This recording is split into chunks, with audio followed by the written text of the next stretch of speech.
நம்ம சிவகார்த்திகேயன் அண்ணாவோட SK25 படத்தோட டைட்டில் டீசரை இப்போ ரிலீஸ் பண்ணியிருக்காங்க. பட் ஆல்ரெடி இந்த படத்தை புறநானூறு அப்படிங்கிற டைட்டில் நம்ம சூர்யா சார் நடிக்க வேண்டியது. பட் இந்த படத்துல நிறைய பாலிடிக்ஸ் இருக்கு, நான் நடிக்க மாட்டேன் அப்படின்னு அவர் சொன்னதுக்கு அப்புறமா புறநானூறு அப்படிங்கிற டைட்டில் பராசக்தி அப்படின்னு சேஞ்ச் பண்ணி நம்ம SK அண்ணா இப்போ நடிக்கிறாரு. எதுக்காக புறநானூறு அப்படிங்கிற டைட்டில் பராசக்தின்னு சேஞ்ச் பண்ணாங்கிற ரீசனை வீடியோட லாஸ்ட்ல பார்க்கலாம். பட் அதுக்கு முன்னாடி இந்த படத்தோட ஸ்டோரி ஒரு ரியல் இன்சிடென்ட்டை பேஸ் பண்ண ஸ்டோரி அப்படிங்கிறது எத்தனை பேருக்கு தெரியும்? சூர்யா சாரே வேணாம் இந்த படத்தெல்லாம் நான் நடிக்க மாட்டேன் அப்படின்னு சொல்ற அளவுக்கு என்ன பாலிடிக்ஸ் இந்த படத்துல பேச போறாங்க, அப்படி என்ன ரியல் இன்சிடென்ட்டை பேஸ் பண்ண ஸ்டோரி இது அப்படிங்கறத இந்த வீடியோல நம்ம பார்க்கலாம். அதுக்கு முன்னாடி நம்மளோட சேனலை நீங்க இன்னும் சப்ஸ்கிரைப் பண்ணலனா மறக்காம சப்ஸ்கிரைப் பண்ணி கிளிக் பண்ணி சப்ஸ்கிரைப் பண்ணி வச்சுக்கோங்க.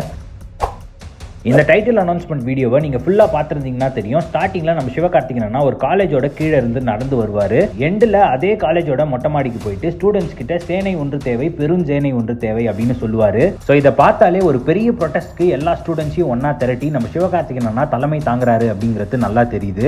இந்த ப்ரொடெஸ்ட் வந்து 1965ல சென்னையில இருக்க பச்சையப்பாஸ் காலேஜ்ல ரியலாவே நடந்த ஒரு ப்ரொடெஸ்ட். எதுக்காக இந்த ப்ரொடெஸ்ட்டை ஸ்டூடெண்ட்ஸ் எல்லாரும் பண்ணாங்கன்னா, அப்ப இருந்த பிரைம் மினிஸ்டரான லால் பகதூர் சாஸ்திரி ஒரு அனௌன்ஸ்மெண்ட்டை கொடுக்குறாரு. அபிஷியல் லாங்குவேஜ் ஆக்ட் 1963 படி இந்தியாவோட அபிஷியல் லாங்குவேஜா ஜனவரி 26, 1965ல இருந்து ஹிந்தி தான் இருக்க போகுது அப்படிங்கிற அனௌன்ஸ்மெண்ட் அவரு கொடுக்குறாரு. இந்த அனௌன்ஸ்மெண்ட்டை கேட்டு நார்த் இந்தியாவை தவிர்த்து சவுத் இந்தியா முழுக்க எந்த ஒரு ஸ்டேட்டுக்கும் இதுல பெருசா உடன்பாடு கிடையாது. அதுல நம்பர் 1 ஸ்டேட் தமிழ்நாடு தான். ஏன்னா தமிழ்நாடுல தான் இந்த ஹிந்தி இம்போசிஷனுக்கு எதிராக ஒரு பெரிய ப்ரொடெஸ்டே 1965ல வெடிச்சது. அதை பண்ணது யாருன்னா இப்ப இருக்க ரூலிங் பார்ட்டியான DMK தான். பட் இந்த ஸ்டூடெண்ட் ப்ரொடெஸ்ட்க்கு டைரக்டா DMKக்கு எந்த ஒரு சம்பந்தமும் கிடையாது. பட் இன்டைரக்டா பேக் போனா DMK தான் இந்த பச்சையப்பாஸ் காலேஜ் ஸ்டூடெண்ட் ப்ரொடெஸ்ட்க்கு இருந்தாங்க. அப்படி என்ன ப்ரொடெஸ்ட் இந்த ஸ்டூடெண்ட்ஸ் பண்ணாங்கன்னா, முதல்ல சாதாரணமா காலேஜுக்கு போகாம வாசல்ல ஸ்ட்ரைக் இருந்தாங்க. அதுக்கப்புறம் உண்ணாவிரதம் ப்ரொடெஸ்டா அது மாறுச்சு. அதுக்கப்புறம் சென்னை பச்சையப்பாஸ் காலேஜ்ல இருந்து CM செக்ரட்டரியேட் இருக்கிற இடமான சென்ட் ஜார்ஜ் ஃபோர்ட் வரைக்கும் ஸ்டூடெண்ட்ஸ் எல்லாம் நடந்தே ப்ரொடெஸ்ட் பண்ணிட்டு போனாங்க.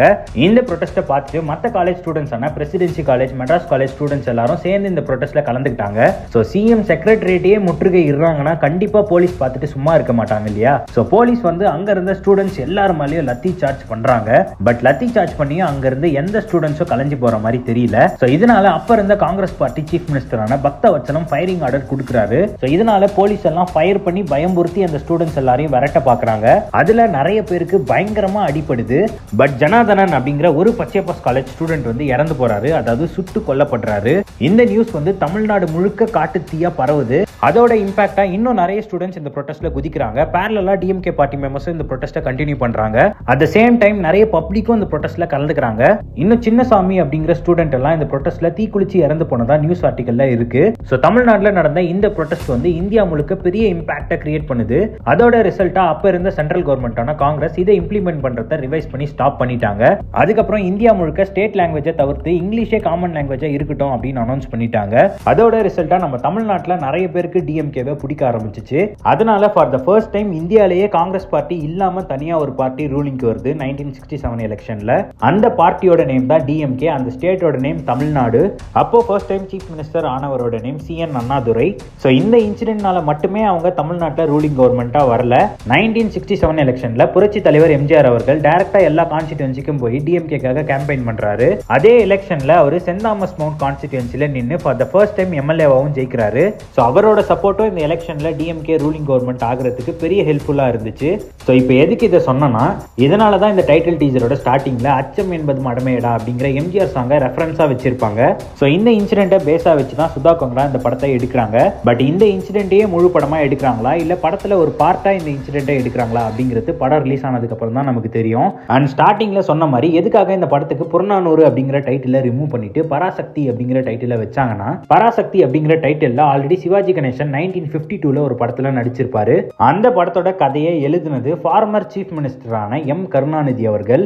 அண்ட் இந்த படத்தை கோ ப்ரொடியூஸ் பண்றது ரெட் ஜெயின் மூவிஸும் தான். சோ இப்போ உங்களுக்கு தெரிஞ்சிருக்கும் எதனால இந்த படத்தோட டைட்டில பராசக்தின்னு சேஞ்ச் பண்ணிருப்பாங்கன்னு. அண்ட் இன்னொரு இம்பார்ட்டன்டான விஷயம் என்னன்னா, இந்த ப்ரொடெஸ்ட்டை பேஸ் பண்ணி தான் படத்தோட ஸ்டோரி இருக்க போகுது அப்படிங்கறத இன்சைட் ரிப்போர்ட்ல மூவியோட டீமே கன்ஃபார்ம் பண்ணிட்டாங்க. பட் படத்துல இந்த ப்ரொடெஸ்ட்டை ஹிந்தி இம்போசிஷனுக்காகவே ப்ரொடெஸ்ட் பண்ற மாதிரி காமிப்பாங்களா, வேற ஏதாவது இன்சிடென்ட்காக ப்ரொடெஸ்ட் பண்ற மாதிரி காமிப்பாங்களா அப்படிங்கிறது டவுட்டாவே இருக்கு. ஏன்னா இந்த டைட்டில் டீசர்ல 2 டிஃபரெண்ட் ஃப்ரேம்ஸ் வரும். அதுல ஒரு ஃப்ரேம்ல பாத்தீங்கன்னா டைட்டில் டீசரோட ஸ்டார்டிங்ல ஸ்டூடெண்ட்ஸ் டு நாட் டச் அப்படின்னு ஒரு செவுத்துல எழுதி வச்சிருப்பாங்க. அண்ட் அதே இன்னொரு ஷாட்ல பாத்தீங்கன்னா டீசரோட எண்ட்ல டு நாட் டச் ஸ்டூடெண்ட்ஸ் அப்படின்னு எழுதி வச்சிருப்பாங்க. ஸோ இந்த ப்ரொட்டஸ்ட்டை பேஸா வச்சு எந்த இன்சிடென்ட்டை படத்துல காட்ட போறாங்க அப்படிங்கிறது தான் நமக்கு கியூரியாசிட்டி அண்ட் ஹைப்பே. அண்ட் இந்த டைட்டில் டீசர்ல நம்ம சிவகார்த்திகேயன் அண்ணாவோட ஸ்கிரீன் பிரசன்ஸ் வந்து அவ்வளோ சூப்பரா இருக்கு. இன்னும் பார்க்காதவங்க கீழே டிஸ்கிரிப்ஷன்ல லிங்க் இருக்கு, கிளிக் பண்ணி பாருங்க. பார்த்தவங்க இந்த டைட்டில் டீசர் எப்படி இருந்துச்சு அப்படிங்கிற உங்க ஒப்பீனியனை கீழே கமெண்ட்ல சொல்லிட்டு போங்க. அண்ட் இந்த ஸ்டோரியை பேஸா வச்சு படத்தை எடுத்து ரிலீஸ் பண்ணா உங்களுக்கு ஓகேவா இல்லையா அப்படிங்கிறதையும் கீழே கமெண்ட்ல சொல்லிட்டு போங்க. அண்ட் இந்த வீடியோ பிடிச்சிருந்தா லைக் பண்ணிட்டு இதே மாதிரி இன்னும் நிறைய இன்ட்ரெஸ்டிங்கான அன்னோன் ஃபேக்ட்ஸ், நியூ அப்டேட்ஸ் எல்லாம் தெரிஞ்சுக்க மறக்காம நம்மளோட சேனலை சப்ஸ்கிரைப் பண்ணி வச்சுக்கோங்க. தேங்க்யூ.